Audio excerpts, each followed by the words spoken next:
Hi friends, எல்லாருக்கும் வணக்கம். எல்லோரும் எப்படி இருக்கீங்க? இன்றைக்கி ஒரு சண்டே விளாக் தான் பார்க்க போகிறீங்க. காலையிலே பார்த்தீங்கன்னா ஒரு 7:30 மணி ஆகிடுச்சு எழுந்திருக்கிறதுக்கே. கொஞ்சம் லேட்டு தான், இருந்தாலும் பிரேக்ஃபாஸ்ட் வந்துட்டு எதுவும் செய்யலை. காஃபி மட்டும் போட்டு குடிச்சிட்டு அப்படியே பார்த்தீங்கன்னா சண்டேனாலே நம்ம வேலை பார்த்தீங்கன்னா இழுத்துக்கிட்டே போயிடும். காலையில் எழுந்திரிச்சோன்னா டக்குன்னு குளிச்சுட்டு நம்ம சமையல் கட்டுக்கு வர்ற மாதிரி இருக்காது.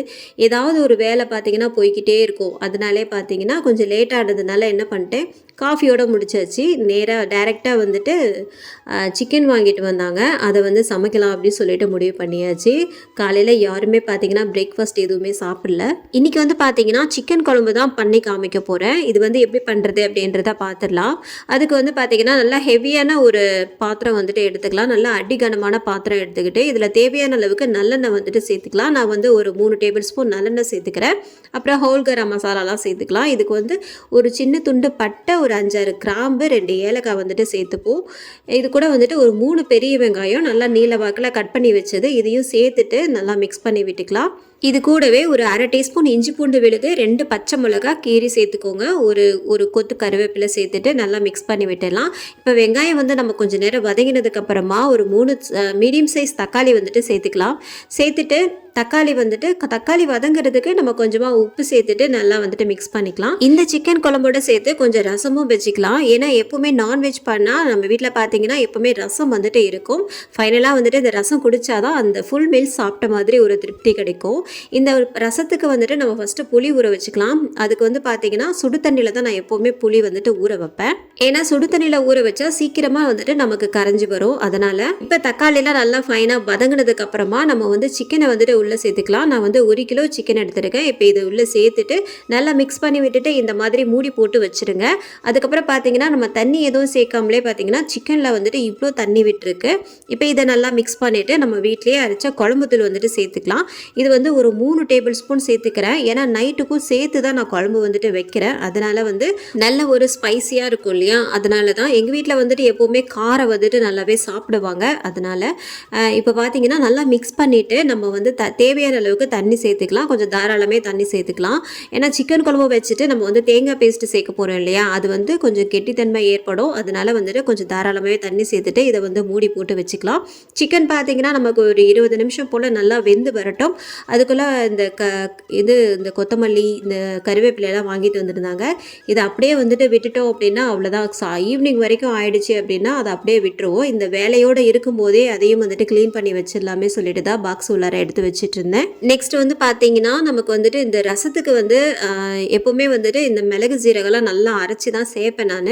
அதுக்கு வந்து மிளகு கொஞ்சம், ஜீரகம், ஒரே ஒரு பச்சை மிளகாய், ஒரு 5-6 பல்லு பூண்டு மட்டும் சேர்த்துட்டு இதை வந்து நல்ல ஒன்றும் பாதியமாக வந்துட்டு அரைச்சிக்கலாம். ரொம்பவும் வந்துட்டு ஃபைன் பேஸ்ட்டாக அரைக்க தேவையில்லை. அப்புறம் இதில் வந்து நம்ம வந்து தக்காளியும் ஒரு 3 தக்காளி, அப்புறம் புளி, இது எல்லாத்தையுமே வந்துட்டு கரைச்சி விட்டுருக்கேன். அப்புறம் இந்த நம்ம அரைச்சதையும் சேர்த்துட்டு நல்லா மிக்ஸ் பண்ணிக்கலாம். அப்புறம் இது கூடவே தேவையான அளவுக்கு உப்பு, கொஞ்சமாக மஞ்சத்தூள், நம்ம தேவையான அளவு ரசத்துக்கு கொஞ்சம் தாராளமே தண்ணி சேர்த்துட்டு நல்லா மிக்ஸ் பண்ணி விட்டுடலாம். இப்போ பார்த்தீங்கன்னா நமக்கு சிக்கன் குழம்புவே சூப்பராக ரெடி ஆகிடுச்சு. இப்போ நம்ம ஃபைனலாக தேங்காய் பேஸ்ட்டு சேர்க்குறதுக்கு நான் வந்து ஒரு 1/2 மூடி தேங்காவை வந்துட்டு கட் பண்ணி வச்சுருக்கேன். இந்த மாதிரி கட் பண்ண தேங்காவில் வந்துட்டு கொஞ்சமாக ஜீரகம் மட்டும் சேர்த்துட்டு நல்லா தண்ணி சேர்த்துட்டு நல்ல ஒரு ஃபைன் பேஸ்ட்டாக அரைச்சி எடுத்துக்கலாம். இந்த மாதிரி நல்லா அரைச்சி எடுத்துக்கோங்க. இப்போ இது ஒரு ஓரமாக வச்சுட்டு நான் வந்து சிக்கன் குழம்பு பார்த்தீங்கன்னா நல்லா ரெடி ஆயிடுச்சு இல்லையா, இந்த குழம்புலேருந்தே நான் கொஞ்சம் பீசஸ் எல்லாம் தனியாக எடுத்து வச்சுக்கிறேன். கொஞ்சம் குழம்போடே பார்த்தீங்கன்னா எடுத்து வச்சுக்கிறேன். ஏன்னா தனியாக வந்துட்டு நம்ம ஒரு பெரட்டல் மாதிரி பண்ண போகிறோம். ஏன்னா வெறும் குழம்பு சாப்பிட்றதுக்கும் பசங்களுக்கும் வந்துட்டு பிடிக்காது. இந்த மாதிரி பண்ணி கொடுத்தா ரொம்பவும் விரும்பி சாப்பிடுவாங்க. அதனால் இப்போ ஃபைனலாக வந்துட்டு பீசஸ் எல்லாம் எடுத்து வச்சுட்டு தேவையான அளவுக்கு எடுத்து வச்சுட்டு நம்ம வந்து தேங்காய் பேஸ்ட்டை உள்ளே சேர்த்துக்கலாம். சேர்த்துட்டு இந்த தேங்காய் சேர்த்ததுக்கப்புறமா ரொம்ப நேரம் நமக்கு வந்துட்டு கொதிக்க தேவையில்லை. ஒரு 5 மினிட்ஸ் மட்டும் கொதிச்சா போதும்.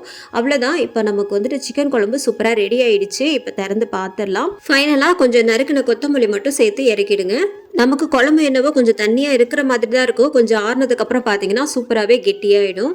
இப்போ நம்ம சிக்கன் பெரட்டல் வந்துட்டு பண்ணிடலாம். அதுக்கு வந்து நல்லெண்ணெய் கொஞ்சம் ஒரு டேபிள் ஸ்பூன் இல்லை ஒரு 2 டேபிள் ஸ்பூன் சேர்த்துக்கோங்க. சேர்த்துட்டு இதில் எந்த ஒரு ஸ்பைசஸும் நம்ம சேர்க்க வேண்டாம். வெறும் வெங்காயம், ஒரே ஒரு பெரிய வெங்காயம், கொஞ்சமாக கருவேப்பிலை மட்டும் சேர்த்துட்டு இதை வந்து நல்லா மிக்ஸ் பண்ணியே விட்டுக்கோங்க. அதுக்கப்புறம் கொஞ்சமாக உப்பு, ஒரு 1/2 டீஸ்பூன் தனி மிளகாய்த்தூள் சேர்த்துக்கோங்க. சேர்த்துட்டு இதையும் நல்லா மிக்ஸ் பண்ணி விட்டுக்கோங்க.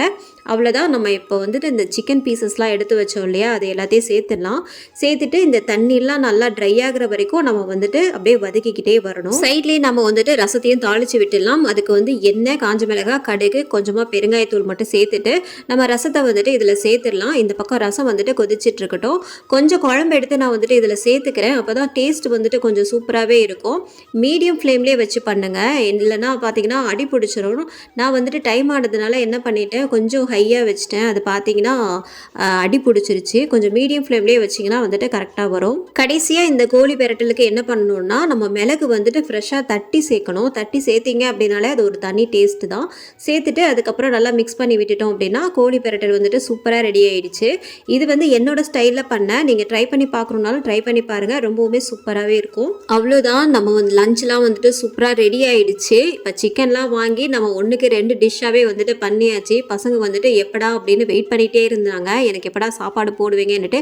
ஏன்னா காலையிலையும் பார்த்தீங்கன்னா பிரேக்ஃபாஸ்ட் சாப்பிட்லையா, அதனால சூப்பராக வந்துட்டு ஒரு லஞ்ச் வந்துட்டு சாப்பிட்டு முடிச்சாச்சு. அதுக்கப்புறம் ஒரு ஈவினிங் 5 மணிக்கு மேலே வந்துட்டு நம்மளோட கார்டன் இருக்கு இல்லையா, அங்கே பின்னாடி பக்கம் அங்கே வந்துட்டு சரி கொஞ்சம் க்ளீன் பண்ணலாமே சொல்லிட்டு தான் போயிருந்தேன்.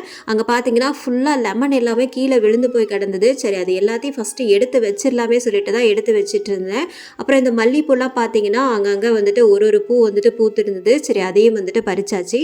பறிச்சுட்டு நம்ம வந்துட்டு ஃபுல்லாக காஞ்ச இலைங்களாக கொட்டி போய் கிடந்தது. அதை எல்லாத்தையுமே வந்துட்டு ஃபுல்லாக பெருக்கி தள்ளிட்டு எல்லாத்தையுமே வந்துட்டு கொளுத்தி விட்டுடலாம். ஏன்னா வந்துட்டு அப்போ தான் கொஞ்சம் க்ளீன் பண்ண மாதிரி இருக்கும். இல்லைன்னா பார்த்தீங்கன்னா அந்த வாரத்தில் ஒரு நாள் வந்துட்டு இந்த வாரத்தில் கொஞ்சம் க்ளீன் பண்ணால் தான் அந்த இடமே பார்த்தீங்கன்னா கொஞ்சம் பார்க்குறதுக்கே கொஞ்சம் நல்லாயிருக்கும்.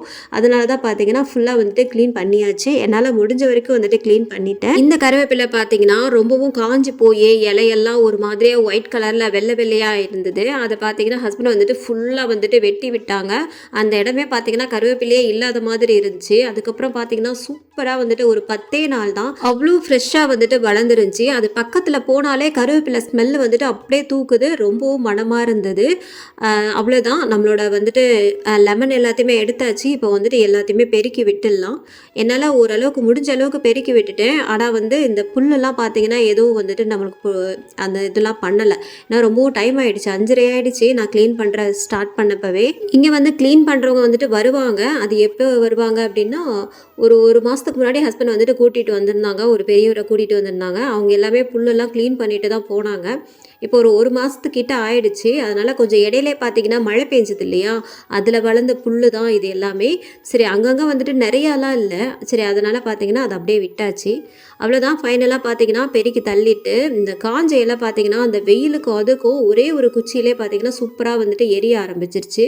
ஏன்னா அந்த இலையெல்லாம் அவ்வளோ காஞ்சி போய் கிடந்தது. எங்களுக்கு வந்து பார்த்தீங்கன்னா இங்கே பின்னாடி பக்கம் நிறைய இடம் இருக்கிறதுனால நிறைய வந்துட்டு செடி வைக்கலாம். அது மட்டும் இல்லாமல் விதைங்கள்லாம் நம்ம போடலாம். நம்மளால் முடிஞ்ச அளவு, அதாவது வீட்டுக்கு வந்துட்டு தேவையான காய்கறிகள் மட்டும் போடலாம்.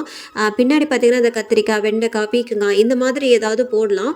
அதுதான் நான் பிளான் பண்ணி வச்சுருக்கேன். அதெல்லாம் வந்துட்டு பண்ணும்போது நான் கண்டிப்பாக வீடியோ எடுத்து அப்லோட் பண்ணுறேன். இந்த காய்கறி மட்டும் இல்லாமல் நம்ம நிறைய பூத்தொட்டியும் வாங்கி வைக்கலாம் அப்படின்ற ஒரு பிளானில் தான் இருக்கேன். ஏன்னா 24 மணி நேரமும் வீட்டிலே இருக்கிறதுனாலே என்னவோ ரொம்பவும் போர் அடிக்கிற மாதிரி ஆரம்பிச்சிச்சு. இந்த செடி கொடிங்கெல்லாம் வளர்க்கும் போது பார்த்தீங்கன்னா மனசுக்கு அவ்வளோ ஒரு சந்தோஷம், அதில் கிடைக்கிற சந்தோஷம் வேறு எதுலையுமே வராது. அதனால் இந்த vlog உங்கள் எல்லாருக்கும் பிடிச்சிருக்குன்னு நினைக்கிறேன். அடுத்த ஒரு நல்ல vlogல பார்க்கலாம். அது வரைக்கும் பாய்.